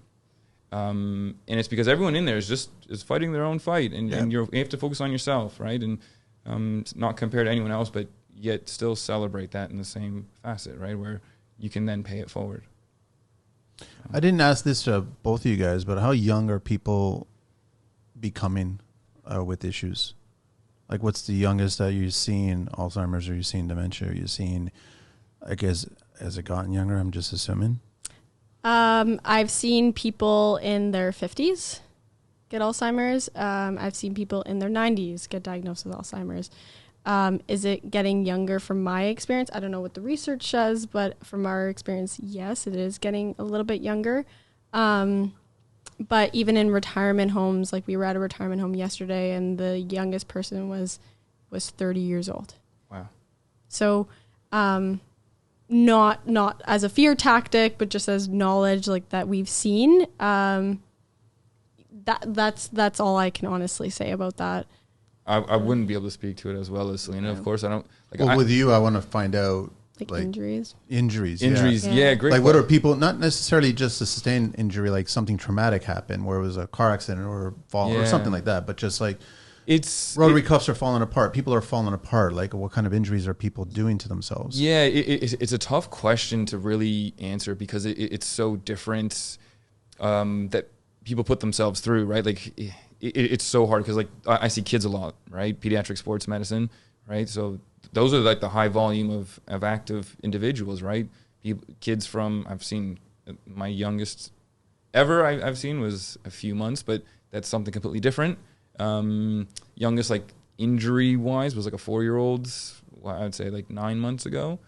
And then I also have, like, Alzheimer's, post-strokes, 90-year-olds in clinic as well, and then everything in between at every activity level. And a lot of it can be self-induced, but I'd say a lot of it now is especially post-COVID that we started seeing like a lot of like neck and shoulder stuff because people are just so much more sedentary. And it does happen even in 20-year-olds. I'd probably say more so since work from home, remote working, just because everyone's now sitting at their computer or laptop for 8 hours straight, right? And so now they're coming in earlier with these neck issues and shoulder issues or low back just because they're more sedentary now than ever before. Like, speaking to post-COVID or during COVID, a lot of what we've seen is more social isolation and the signs of depression. So because especially when seniors, when they were in their homes, the only people that they could have seen that because they were limiting interaction was maybe the caregiver. Mm-hmm. And even some, then they said, I don't want service. So social isolation was huge, and trying to get out of that, especially some seniors are still fearful, which I totally understand. It's that the more mental health component is probably more of what I've seen. But again, like getting in there again to start the services, it's an open discussion because maybe they haven't experienced before and they don't know what they're even feeling. So when they have that trust back with the caregiver, it's the discussion again, when they bring it up, and now we are able to at least have some sort of intervention. But mental health is a huge thing coming out of COVID, and even for healthcare workers, like the burnout again, right? It's huge. Well, think about it, like during that time, like for me, like I can say for myself, like with COVID, nothing really changed too much other than like, we had to stop working in clinic for like 2 months. But then after that, we were back in clinic, and, people still have issues. And, I never say no, like, hey, can I come in and try and get people in? And, obviously at the time we had to sort of abide by different rules and stuff to, separate like people coming in and stuff. But yeah, I remember too, actually, and I don't know how it was for you, Selena, but I remember my first week back in clinic, after sort of we had about 2.5 months off because of COVID, that everyone was in lockdown and in isolation, and going to see a physio was like their highlight of the day. And they had all this like pent up social energy that when I finished that week, I just felt like I ran a marathon. It was like it was like, whoa. And, you know, and I understand it. And it was, but I remember just having that sort of introspective moment of like, whoa, that I've never felt like that before. And it was pretty neat, but you could see it though. Like it was so palpable that people would come in with all this pent up social energy because there was no outlet. I feel like I saw the opposite though. Did you really? Yeah, where people were more reluctant to socialize. And that was mainly with seniors, not around our generation, but because they got so used to being isolated. Again, it's a cyclic effect that they didn't want to isolate. They wanted to keep isolating.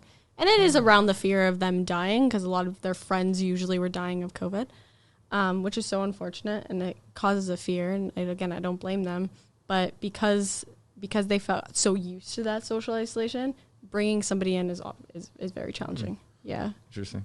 Okay, so one last question. Sorry. What are some clear signs of depression at any age?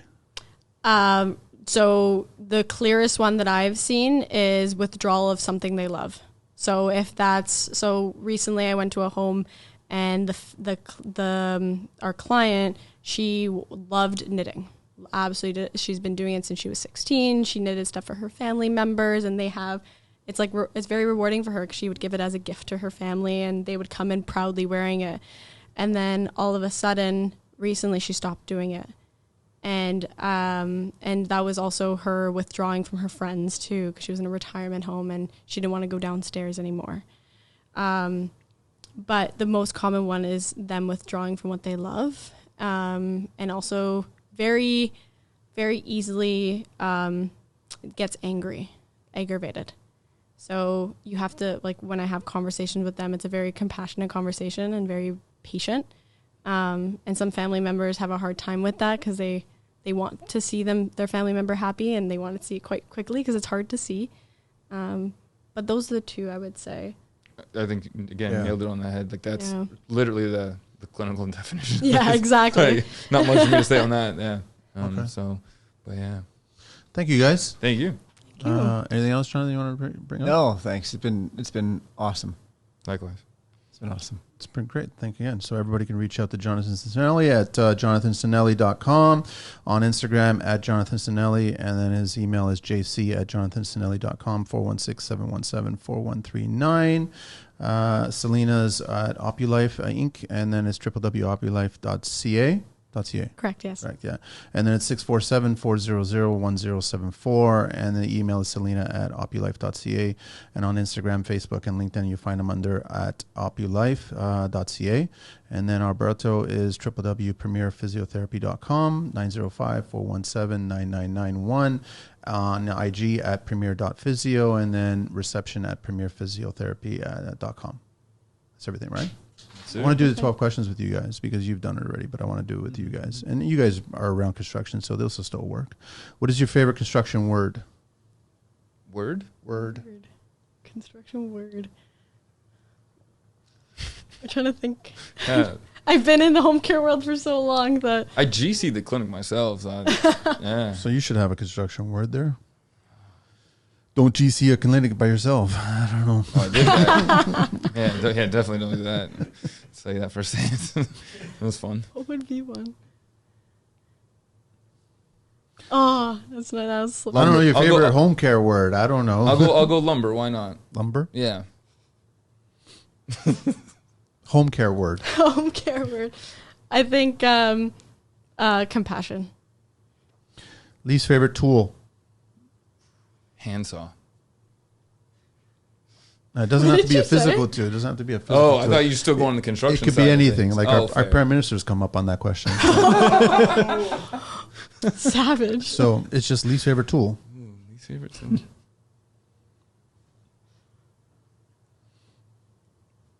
These are tough questions. Yeah, you don't think about it. Yeah. I'm gonna have a bit of fun with it. You know, when you're a kid in elementary school, you had to do those circles with the needle in the middle, and you just that. But you got a lot of perfect circles out of that. Yeah. It was useless by the end of it. But it was like you had to like get the pencil in there with the little screw, make sure, but you couldn't go too tight, otherwise the pencil cracked. Wasn't it called a compass? Was it compass? Oh, I can't remember what it was. I can't remember what it was called. I'll say that. Anything coming to mind, Selena? Least favorite tool. I'm trying to think. I'm looking at Ben because sometimes he knows me. At least his name didn't come up. At least Ben, you're not least favorite tool. They're both you survived, yeah? I can leave it. Don't worry. What construction sound do you guys love? Oh, nailing. When they hit the nail. Yeah. I'd say the same. With a hammer or with a pneumatic? Hammer. Hammer. Yeah. Oh, look at that. Yeah, you got to go nostalgic with it. Favorite beverage? Coffee. Yeah, coffee. Sorry. No worries. Espresso. Worst, Espresso. Yeah. Worst and best part of construction, but I guess it'd be worst and best part of your occupation. I can say from a construction standpoint. Sure. Because we recently renovated a home, and sometimes say the question again. Worst and best part of construction. The worst part is probably trying to work with so many trades and they don't communicate with one another. The best part is seeing the end result of all the hard work. Oh, I got to follow up that answer now. Sorry. Well, is it the communication with the trades is because they speak different languages other than English? That, or is and it just common also sense? when you have if you have so many trades, you have a plumber, electrician, sometimes they don't communicate to one another. So you have your GC that does it all, but sometimes them not listening too, and you have to communicate multiple times. If they just spoke to one another, it'd be a little bit easier. I think too, even I remember building the clinic out was that everyone was always complaining about the trade before them, and if there was just a bit of decency just to know what for one another, it would have been a little bit of compassion and empathy. Yeah. What's the best part for you? Best part of physio or construction? No, either. The best part is the creativity you can build. Favorite curse word? Oh, it's got to be the F word. Curse word? Yeah, probably. It's just so versatile. Favorite vehicle? Any mode of transportation? Favorite vehicle? Any mode. I'm gonna have to say just a bicycle, riding a bike, just because it carries so many fun stories with a bunch of friends of mine that everywhere we go, we typically ride a bike all over. But as you get older, the group gets smaller. This group's pretty cool. The 4 of us, 5 of us technically, and but yeah, everywhere we go, we ride a bike, and it just creates one hell of a story. So I'll say that. Actually true. I like planes. Planes? Yeah, flying. Like Cessnas or? No, just an average plane. Oh. So you can travel. You can go so far with a car, but with we love to travel, seeing different things. So being able to go to different destinations, experience different cultures, because it also helps with our work too. Understanding different languages, I love that. What do you guys miss from your childhood? Creativity. I don't think that's. Sorry, Alberto. No. I don't think that's emphasized enough, and I don't think it's practiced enough. I agree. That's within my industry, because sometimes in our industry we have a one size fits all, and it's in healthcare and education. There's so many things when I speak to people. It's there's no allowance for creativity. Yeah, sorry. No, I don't have to apologize. Sorry, say that one more time, Manny, if you don't mind. What do you miss from your childhood? Singing. Oh, no, I can't sing. Yeah, it's a tough one, actually. I don't know. Was it not playing golf earlier? Yeah. You were playing golf as a child? No. You wish you did. No, I wish I did, maybe. I just took it up. Not great. But yeah, I don't think I miss too much. I kind of enjoy all the memories that I have. I don't know. I don't think I actually miss anything. Yeah. What profession other than your own would you guys like to attempt one day? Professional golfer, Ben? I always said development, retirement development, so construction, in that sense, or project management. Pilot would be pretty cool. Yeah. What profession would you guys not like to do? Politician. Sorry, Trudeau. First of all, there's no skill set attached to that. I would not like to do. Truck driver. So sedentary. I have so much respect for them, though. Yeah, it's crazy. I drove across, because I used to live in Calgary, and I drove from Calgary to Toronto. It was actually really cool, me and my dad, but drove a truck with, so kind of lived the life there. I was like, my back was so sore. Like, I felt destroyed after that, so I would not like to do that. That hurt. A tough one. Yeah. Last question. If heaven exists, what would you guys like to hear God say when you arrive at those pearly gates? This is quite deep, but I would say that you did enough. Because I think in life, we always think we can do more. And I think, like, especially someone that's an entrepreneur, you feel like you can always do more. You can always work more. You can always go your extra mile. You can always make someone happier, like, especially in our field. So to know that we did enough and that we were able to satisfy and contribute to our society in such a positive way, I think that would be great. It's funny, as soon as you said it and then you started talking, it was like literally the same, because it's instinctually it was like, well done. Yeah. For the same reasons. Well done. Thanks, guys. Thanks, Jonathan, for setting this up. Appreciate it. My pleasure. It's been great to meet you guys. Thank you so much for sharing. Yeah, absolutely. And thank you so much for the opportunity. Yeah. It was fantastic. It was great. It was a great conversation. Thank you. That's it. We're out of here.